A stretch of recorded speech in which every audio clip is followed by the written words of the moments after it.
Something enormous has entered our solar system, 100 times bigger and brighter than anything we've ever seen. Astronomers first noticed it on September 12, 2025, using the solar wind anisotropies instrument called SWAN aboard the SOHO spacecraft. 2 days later, the Australian comet observer Michael Mattiazzo recorded a striking image. Its tail measures about 2.5 degrees in length, roughly the width of 5 full moons, and it makes the small tail of 3 Atlas look tiny by comparison. The International Astronomical Union has assigned the name C 2025 R2 SWAN after the early tag SWAN 25b. The news hit with the force of a sudden shock. First came 3 Atlas and now SWNR, 2 even bigger and more unusual, and astronomers are pressing new questions. So what is happening in our solar system at the same time? Is this a second probe, a relay, or something entirely different? At first, Avibe and his research group thought it might have come from 3 ITAs itself, possibly a piece that broke off a larger frozen object or even a small probe sent out by a technological parent craft drifting somewhere in deep space. However, senior collaborator Peter Vest confirmed a more unsettling truth. The 2 objects come from completely different directions. SWAN is rushing in from the constellation Aquarius, while 3 Idlas arrive from Sagittarius, near the center of the Milky Way. Yet somehow both are heading toward the sun, almost at the same moment. The coincidence in timing is impossible to overlook. Each will make its closest pass around the sun in October 2025, nearly side by side on a cosmic scale. At that point called perihelion, SWAN will approach within about 150 million kilometers of the sun, while 3I Atlas will pass at 203 million kilometers. A difference of only about 50 million kilometers, a distance that may narrow as their speeds shift. More troubling still, both will disappear behind the sun at the same time. Out of sight from every telescope on Earth, 2 interstellar travelers crossing paths near the sun with no way to know what happens after they vanish. To understand why this coincidence alarms scientists, we have to compare their structures. 3I Atlas already broke the mold. When it was first scanned, its reflective surface indicated a body made of solid nickel with 0 detectable iron, a composition that doesn't exist in natural space objects. Inside, energy readings revealed a core generating roughly 10 gigawatts, enough to power a small nation. It emitted streams of carbon dioxide in tight straight lines, behaviors no comet exhibits. Instead of sublimating ice, it looked like directional thrust. When its emission color shifted from red to green exactly as its trajectory altered. Loeb called it thrust mix modulation, as if a propulsion system were adjusting fuel ratios in real time. 3 Iota Atlas, by all measurable data, appeared to be powered, guided, and controlled. But then came SWAN R2 and everything changed. Compared to 3 IA Atlas, it's like comparing a drone to a battleship. Spectroscopy showed a silver plasma sheath surrounding what appears to be a nickel-cobalt armored hull. The energy readings defied physics. An electromagnetic shield bending solar wind around its body, as if it were actively deflecting radiation. Its power output dwarfed anything humanity could imagine, over 10,000 gigawatts per second. More energy than 2 colliding black holes on a scaled basis. In Loeb's words, 3I Atlas was only the scout. SWAN R2 is the fortress. Its exhaust signature is a complex mixture of nickel and cobalt iron plasma, combined with carbon dioxide and carbon monoxide substances, consistent with engineered propulsion rather than sublimation. As it neared the sun, its light shifted from blue to a brilliant white-green simultaneously. Instruments detected microt pulses, tiny thrust corrections keeping it on an exact course. Even amid the sun's chaotic gravity, every movement appeared deliberate. If 3 Iotals was a probe, SWAN R2 may be something far greater, a mobile reactor, a defensive vessel, or perhaps even an autonomous machine older than human civilization itself. NASA's orbital simulations soon reveal something chilling. SWAN R2 wasn't on a hyperbolic flyby like 3I Atlas. It was bound in a returning loop. Its orbit brings it back every 22,554 years. That means it's been here before, long before recorded history. The implications are staggering. 22,000 years ago marked the end of the last ice age, the dawn of human civilization. If SWAN R2 followed the same path, then our ancient ancestors may have witnessed it blazing across the sky to Loeb and his colleagues. This isn't random. A returning interstellar body on such a long, precise interval suggests intention, not chance.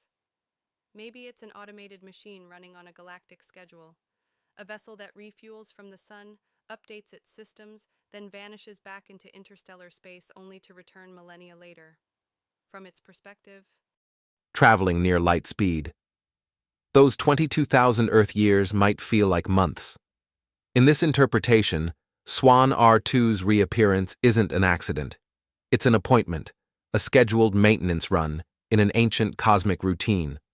Loeb speculates that during each return it may collect solar plasma to replenish its reserves, recalibrate hidden sensors across our planetary system, or synchronize with other automated probes left behind from previous visits. Perhaps 3I Atlas is one of those probes reactivated now that its master system has come back online. If that's true, we may be witnessing not a single encounter, but the renewal of an ancient network, one that predates human civilization. Other experts offer very different explanations. Some propose that SWAN R2's return is part of an ancient surveillance system. Each pass might serve as a diagnostic check on habitable planets, scanning for developing civilizations. In that light, its sudden reappearance after millennia, just decades after humans began transmitting radio and television into space, could be more than coincidence. Loeb himself has floated a disturbing possibility that these encounters are responses. Our electromagnetic signals expanding at the speed of light since the mid-28th century have now reached dozens of nearby star systems. If someone was listening, they might have sent something back. A sequence of observers. First Oumuamua in 2017, then Dry-Eye Atlas, and finally SWAN R2, each more complex and powerful than the last. But not everyone agrees that they come in peace.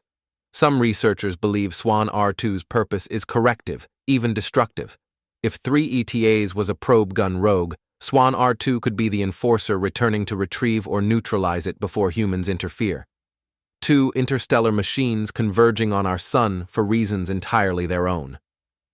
Meanwhile, archaeologist Graham Hancock draws attention to the eerie timing the last appearance of SWAN R2 coincided with massive changes in human history. The sudden rise of agriculture, the construction of megalithic sites and celestial alignments built into ancient architecture. Perhaps those builders had seen something extraordinary in the sky and immortalized it in stone. Could the Great Pyramid, the shafts pointing to Orion, and the prehistoric monuments aligned with solar cycles be coded, reminders of SWAN's last visit, were early humans trying to mark the return of something they didn't understand but could never forget? Despite the enormity of these discoveries, official response has been muted. Major space agencies have acknowledged SWAN R2's presence, but no unified briefing or open access data stream has followed. Loeb's team continues publishing analyses, but government agencies remain silent. Perhaps they don't know what to say, or perhaps they know too much. What's certain is that we stand at the edge of something unprecedented. Two interstellar objects arriving together, acting in ways no natural body ever has.